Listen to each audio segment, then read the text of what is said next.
सुप्रभात बच्चों। आज हम अपनी हिंदी कक्षा में पढ़ेंगे पाठ रचना के आधार पर वाक्य भेद। आपका ये टॉपिक जो है बेटा एग्जाम में आएगा, रचना के आधार पर वाक्य भेद।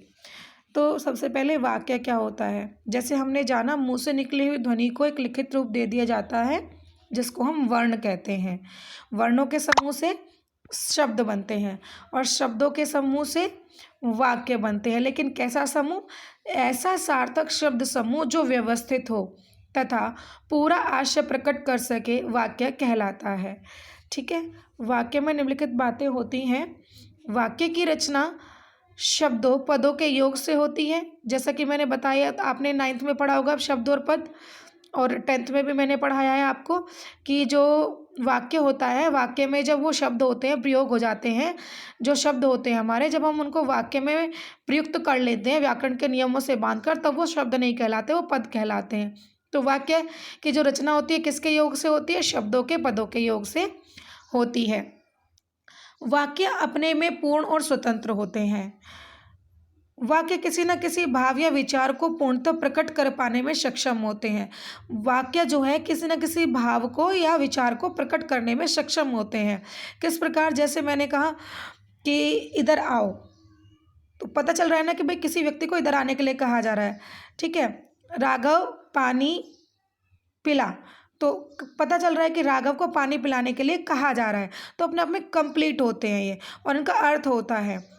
देखिए, एक उदाहरण देख लेते हैं उसके लिए हम। जैसे हम कहें सफ़ेद जूते, क्या अब ये पूरा वाक्य है? नहीं। लेकिन अगर मैं कहूँ मुझे सफ़ेद जूते खरीदने हैं, तो अब ये पूर्ण वाक्य है। ठीक है, मुझे कल दिल्ली जाना है, पूर्ण वाक्य है। अब देखिए कितनी तरह के वाक्य हमारे सामने आते हैं। मुझे कल दिल्ली जाना है और फिर परसों वहाँ से कोलकाता पहुँचना है। अब देखिए यहाँ पर एक साधारण वाक्य है, यहाँ पर दो साधारण वाक्य एक साथ बोले गए हैं, लेकिन है तो ये भी वाक्य। मुझे सूचना मिली है कि कल मुझे दिल्ली जाना है, ये भी दोनों वाक्य हैं। लेकिन जो पहला वाक्य है, ये कल मुझे दिल्ली जाना है, अगर ये वाक्य ना हो तो ये वाक्य भी अधूरा है, इसका कोई मतलब नहीं है। अर्थात जो पहला वाक्य है वो दूसरे पर निर्भर है। आगे देखते हैं हम। मुझे सूचना मिली कि कल मुझे दिल्ली जाना है और फिर वहाँ से कोलकाता पहुँचना है। तो देखिए कितने वाक्य कितनी तरह से बन जाते हैं। एक साधारण हो गया, ये सब हम अभी पढ़ेंगे इसमें आगे जाकर। तो यहाँ हम जान लेते हैं फिर इस तरह से वाक्यों के भेदों के बारे में। रचना के आधार पर जिस पर हम पढ़ने जा रहे हैं, रचना के आधार पर 3 प्रकार के वाक्य बनते हैं: सरल वाक्य, संयुक्त वाक्य और मिश्र वाक्य। सरल वाक्य जिसमें एक उद्देश्य हो और एक विधेय हो। जैसे अभी हमने पढ़ा यहाँ पर, मुझे कल दिल्ली जाना है।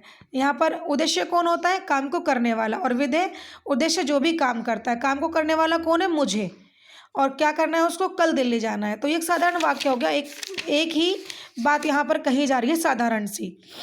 संयुक्त वाक्य, 2 या 2 से अधिक स्वतंत्र उपवाक्य जो समुच्चय बोधक अव्यय द्वारा जोड़े जाते हैं, उनको हम क्या कहते हैं? संयुक्त वाक्य। जैसे हमने दूसरा वाक्य यहाँ पर पढ़ा था, मुझे कल दिल्ली जाना है और फिर परसों वहाँ से कोलकाता पहुँचना है। तो दोनों साधारण वाक्य है, दोनों साधारण वाक्य को समुच्चय बोधक शब्द के माध्यम से जोड़ दिया गया।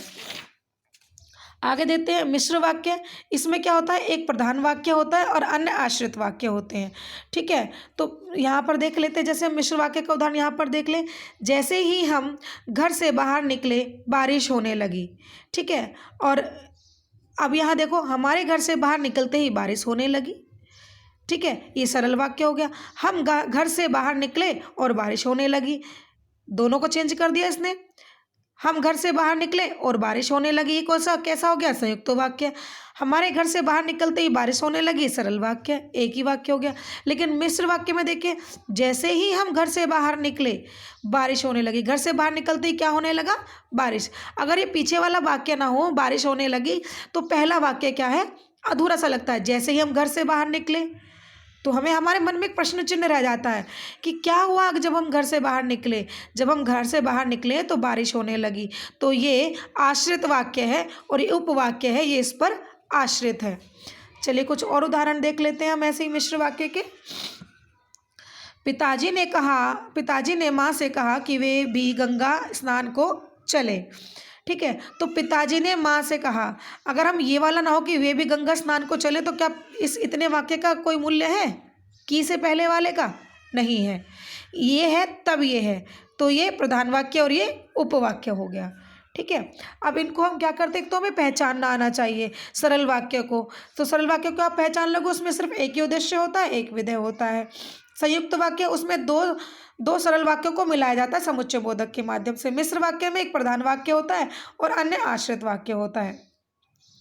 मिश्र वाक्यों में एक उपवाक्य स्वतंत्र होता है जिसे प्रधान उपवाक्य कहते हैं। इस अभी बताया जैसे मैंने आपको, क्या जो प्रधान उपवाक्य होता है वो कैसा होता है, स्वतंत्र होता है, और अन्य जो होते हैं उपवाक्य वो आश्रित होते हैं, इसलिए उनको आश्रित उपवाक्य भी कहा जाता है। और आश्रित उपवाक्य के 3 भेद हैं, संज्ञा उपवाक्य, विशेषण उपवाक्य, क्रिया विशेषण उपवाक्य। एक वाक्य को दूसरे प्रकार के वाक्य में परिवर्तित करना, रूपांतरण करना क्या कहलाता है, रचनांतरण कहलाता है। ठीक है। अगर हम एक वाक्य को दूसरे वाक्य में बदल देते हैं तो उसको रूपांतरण या रचनांतरण कहते हैं। जैसे मिश्र वाक्य का हम सरल वाक्य बना दें, पिताजी ने माँ से कहा कि वे भी गंगा स्नान को चलें। पिताजी ने माँ से गंगा स्नान के लिए चलने को कहा, तो हमने इसको सरल वाक्य में कर दिया। संयुक्त वाक्य देखिए, गिलास नीचे गिरा और टूट गया, नीचे गिरने के कारण गिलास टूट गया। साधारण वाक्य बना दिया, तो ये क्या कर रहे हैं, हम रूपांतरण कर रहे हैं। तो बेटा इसमें वाक्य चैप्टर में हम इतना ही पढ़ेंगे। वाक्य क्या होता है, वाक्य की विशेषताएं क्या क्या होती हैं। हमने 3 तरह के वाक्य पढ़े, रचना के आधार पर 3 प्रकार के वाक्य बनाए जाते हैं, और ये कैसे इनकी पहचान की जाती है और कैसे इनका रूपांतरण होता है। तो इससे संबंधित लिखित कार्य मैं आपको कल कक्षा में भेजूँगी और इसका अभ्यास भी हम दोहराएंगे। सुप्रभात।